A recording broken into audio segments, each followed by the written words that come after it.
Dad passed away that night. I should have been there with him. I was meant to be there with him. He died alone in the early hours of the morning. There was nothing I could do, anyone could do.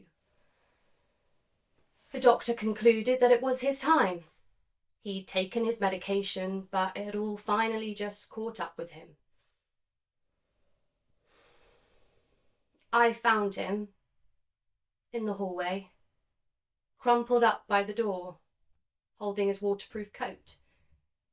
It was as if he was looking for me or trying to leave. I don't know. I wasn't there. People who knew him asked if he died peacefully. He was standing in the hallway of a house that wasn't his home, waiting for his daughter to return. And I didn't. I can't cry anymore. Trying to sleep in that house after I couldn't sleep, obviously. I just lay there, wide awake, staring at the ceiling. I've never felt so alone. The funeral was quiet. Not many, maybe 20 people came. I ended up organising the whole thing myself. There was no one else. Had to pick out the flowers as well as everything else. Dave was there because, Dave had known him the longest. And I think he was there for me too. He always had been. When Mum died, Dave and his wife moved into the farm to help with everything, looking after Dad as well as me. Dave protected me from the countless times he found Dad, sat outside on the bench, frozen through, bottle in hand. I knew. I saw. Dave had tried to save him. And now here he was, in an incredibly old, ill-fitting navy blue suit. He looked buried in it. He came over to me and gave me the kind of hug that made me feel loved, safe. I knew it was time for my piece, my eulogy for Dad.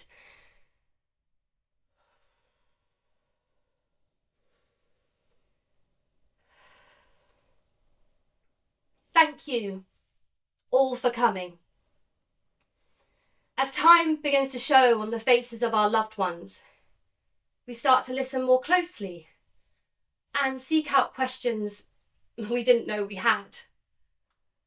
I've listened to the stories and the tales have begun to unravel, and I've started to see the man my father was and how he was the hero in his own autobiography.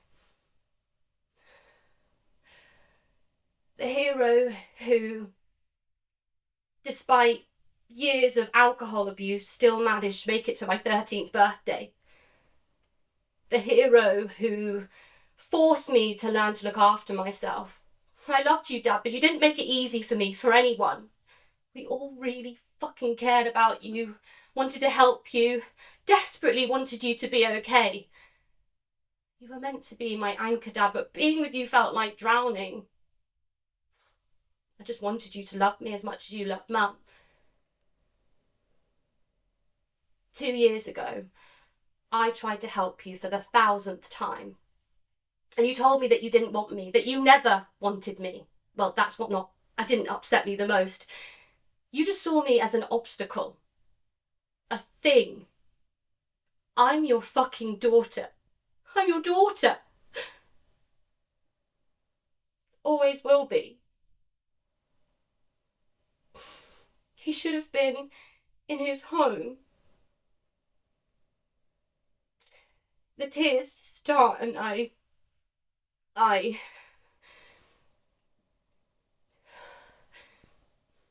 Dad was cremated. At the wake, Dave and I exchanged stories about Dad. What he was like when he was younger, things they got up to, mishaps on the boat. Dave told me about how Mum and Dad had met on a train. He made it sound like some glorious fairy tale. Two lovers who lived by the sea. Uncle Dave told me about Dad fishing with him and spending weeks away at a time, and him becoming homesick. He was never like that. He loved it, being at sea. Dad had hardly ever spoken to me about Mum. I knew the bare bones, her name, how she died, but I'd never really known her. I'd seen pictures, and Dad had clearly loved her, and that was enough for me. There was something bizarre hearing it from Dave. You know, a different perspective, understanding the effect they had on other people. I spent the next few days going through Dad's stuff. Photo albums, old vinyls, my old schoolwork, that sort of thing. And I found this tattered leather notebook. It was stuffed with odd scraps of paper. And I thumbed through it. It was full of recipes for all kinds of things. I immediately recognised my dad's handwriting, and the other must have been my granddad's. 10 pages at the back was dedicated to their recipe for Sloe Gin. 50 grams of almonds, 4 cloves, 1 cinnamon stick, 2 star anise, all combined together with 9 ounces of caster sugar and the almond syrup, mixed in these massive Kilner jars with 1 pound of pricked berries and 2 pints of gin. I didn't want to delve into Dad's stuff, but finding that book just pushed me further. I don't know what I was looking for. Maybe a diary? A journal? No, Dad wasn't the type to keep anything like that. This recipe book was the closest thing to anything like that. I read it into the small hours of the night.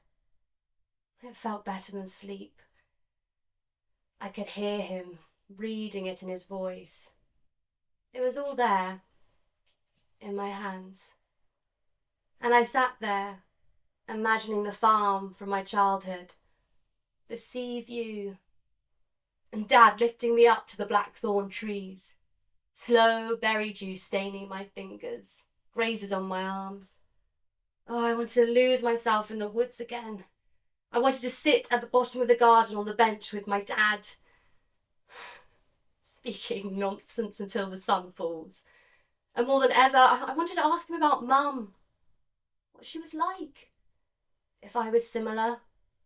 I really wanted to know about Grandad and the farm, and what his childhood was like, and how the village had changed in his time.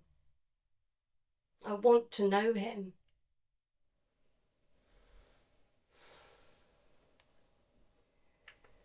It was 4:30 in the morning, and the sky had its glowing hue. Beams of the rising sun breaking through the night clouds. And I don't know why, but I went for a walk over the cliff tops, carrying my dad's ashes. And I wanted to scatter him over the cliff tops, just him by myself, with the sea at our front and the wind at our backs. I walked for miles until the sun came up, stopping in places and looking around, trying to muster up any level of reverence. There was none. I kept walking past massive empty houses, farms full of pitched tents and caravans, not a soul stirring. And I stopped to take in the ruined harbour. It looked beautiful. The sun just kissing the harbour gap, and the tide lapping it. It was peaceful. And I was going to scatter him there, but it didn't feel right. Instead, I carried on walking down the path, down the windy road, and suddenly, there we were, standing outside our old home. One last time. I closed my eyes and I could see the stone granite walls, the green of the grass, and the magical forest of my childhood. And those yellow doors. Those yellow doors. This is where we should have been. A lump forming in my throat. I gripped the urn tighter, my whole body tensed. I wanted to hear the window crack and my whole world to flood back into this place. I wanted to feel the sea and the wind. This is where he belonged. Watching the sea.